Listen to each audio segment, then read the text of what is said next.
The disappearance of Eleanor Mitchell had haunted the small town of Brookfield for over 2 decades. She vanished without a trace on a rainy October evening in 2002, leaving behind a husband, a young daughter, and an entire community puzzled and heartbroken. Her case had gone cold quickly, with police exhausted from chasing leads that led nowhere. Neighbors whispered theories ranging from kidnapping to runaway, but none held any truth. Her husband, Thomas Mitchell, was left to live in a quiet house filled with memories and unanswered questions. Thomas, a reserved man, had tried to move on while never giving up hope.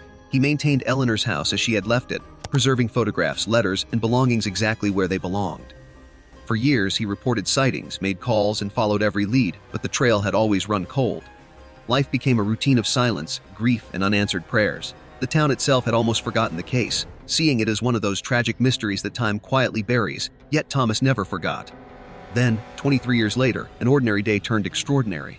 A plumber arrived at the Mitchell home to fix a blocked pipe in the basement. Thomas had called after noticing water backing up in the sink, assuming it was a simple clog. The plumber, an experienced man named Gary, carried his toolbox with the casual confidence of someone who had seen every kind of household issue imaginable.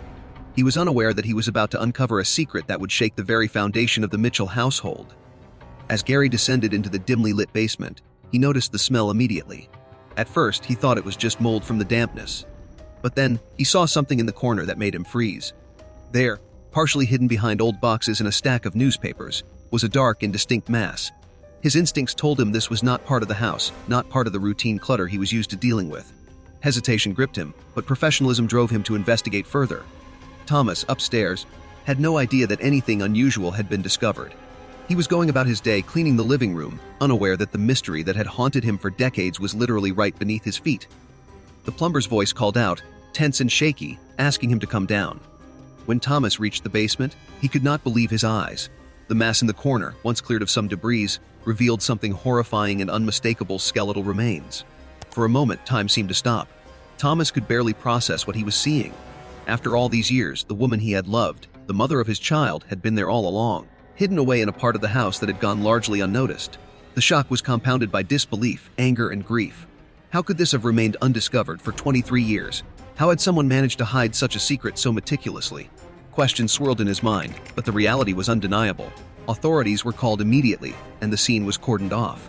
Police investigators combed through every inch of the basement, documenting the skeletal remains and searching for clues about who had done this and why. Forensic teams confirmed the identity: it was Eleanor Mitchell. The discovery reopened a case that had been cold for more than 2 decades, turning a quiet house into a crime scene once again. The town was stunned, and national media picked up the story, calling it one of the most bizarre cold case discoveries in recent memory. Investigators quickly turned to Thomas, though he was more victim than suspect. He explained in painstaking detail the history of the house, the care he had taken, and the countless times he had walked through the basement without ever noticing anything amiss. It became clear that the concealment of Eleanor's remains was intentional and meticulous. Every sign pointed to someone with knowledge of the household, someone who had the means and opportunity to commit this crime without immediate detection. As the investigation deepened, suspicion began to fall on a shocking source. A neighbor, long trusted and familiar with the Mitchells, came under scrutiny. This person had been involved with the family socially and had even helped Thomas with minor repairs over the years. But behind a friendly demeanor lay a hidden darkness. Investigators uncovered a history of obsession, jealousy, and a fixation on Eleanor that had grown over time. It became increasingly apparent that this was not a random act but the result of a carefully orchestrated plan. Further forensic analysis revealed chilling details. The skeletal remains showed signs of trauma consistent with foul play, confirming that Eleanor had been murdered. Items in the basement suggested she had been kept hidden intentionally, and investigators pieced together a timeline that indicated she might have been killed on the very night she disappeared. Every detail pointed to premeditation and meticulous planning, a crime that had been concealed with almost surgical precision. One of the most disturbing aspects of this case is how ordinary life continued above the horror below. Thomas had lived, grieved, and aged in the same house without suspecting that Eleanor had been so close, so tragically near. The neighbors suspected of the crime had continued interacting with the family and the community as if nothing had happened. This duality, the coexistence of normalcy and hidden evil, left both the police and the public unsettled. How many other tragedies go unnoticed in plain sight? During the trial, details emerged that shocked the community further. The suspect had been motivated by a mix of obsession and resentment, believing that by removing Eleanor, they could control or influence Thomas and the household. The prosecution painted a chilling portrait of manipulation and criminal intent, while the defense attempted to downplay the premeditated nature of the crime. Evidence from the basement witness statements and historical context of the suspect's behavior left little room for doubt.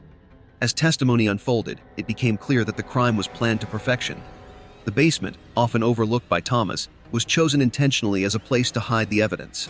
The suspect had calculated every detail to prevent discovery, relying on the ordinary routines of daily life to mask the horror below.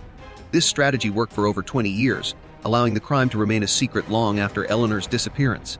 The psychological aspect of hiding a murder for decades fascinated criminologists and true crime enthusiasts alike. Following the trial, the community grappled with the aftermath. Questions arose about how someone could commit such a crime unnoticed, how neighbors and family could miss the signs, and how Thomas could live with this hidden reality for so long. Experts in criminal psychology discussed the motivations, highlighting obsession, control, and envy as key drivers of the murder. Public fascination with the story intensified as people tried to reconcile the seemingly mundane life of the Mitchell household with the unimaginable crime beneath it. Thomas, meanwhile, faced the impossible task of grieving while processing the revelation. He had lived with uncertainty, hoping for closure that never came, and now had to reconcile with the reality that Eleanor had been nearby all along. The discovery also reopened emotional wounds for his daughter, who had grown up without a mother and now had to face the truth of what had occurred. The human impact of this case extended far beyond the crime itself, touching lives in ways that would never fully heal. Investigators later reflected on the challenges of the case. The length of time between disappearance and discovery made forensic analysis difficult, yet modern techniques allowed them to confirm identity and determine cause of death. They also examined the suspect's behavior over the years, reconstructing how the crime had been concealed and how ordinary life was maintained as a facade. The case became a textbook example of both human cruelty and resilience in the face of unimaginable loss. Even years later, the story of Eleanor Mitchell continues to captivate. True crime communities analyze every detail, from the psychological profile of the suspect to the missed warning signs that allowed the crime to remain hidden. Documentaries, podcasts, and articles explore the intricacies of the case, ensuring that Eleanor's story is remembered and that lessons are learned about vigilance, observation, and the hidden darkness that can exist in ordinary life. The discovery by a plumber, something so routine, serves as a haunting reminder of how ordinary actions can uncover extraordinary truths.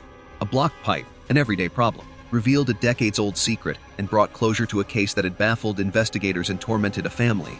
It also serves as a warning: evil can hide in plain sight, and sometimes it takes an ordinary moment to bring long, hidden horrors into the light. And perhaps the most haunting question remains: how many secrets lie hidden behind the walls of ordinary homes? How many tragedies go unnoticed until chance or routine exposes the truth? The Mitchell case reminds us that human cruelty often hides where we least expect it, and that closure can arrive decades later, unexpectedly, in the most ordinary ways. The story of Eleanor Mitchell is a lesson in vigilance, human psychology, and the terrifying reality that evil can be closer than we ever imagined. It is a story that continues to haunt investigators, the community, and all who study it, illustrating that sometimes the truth is hidden just beneath our feet, waiting for the right moment to be discovered.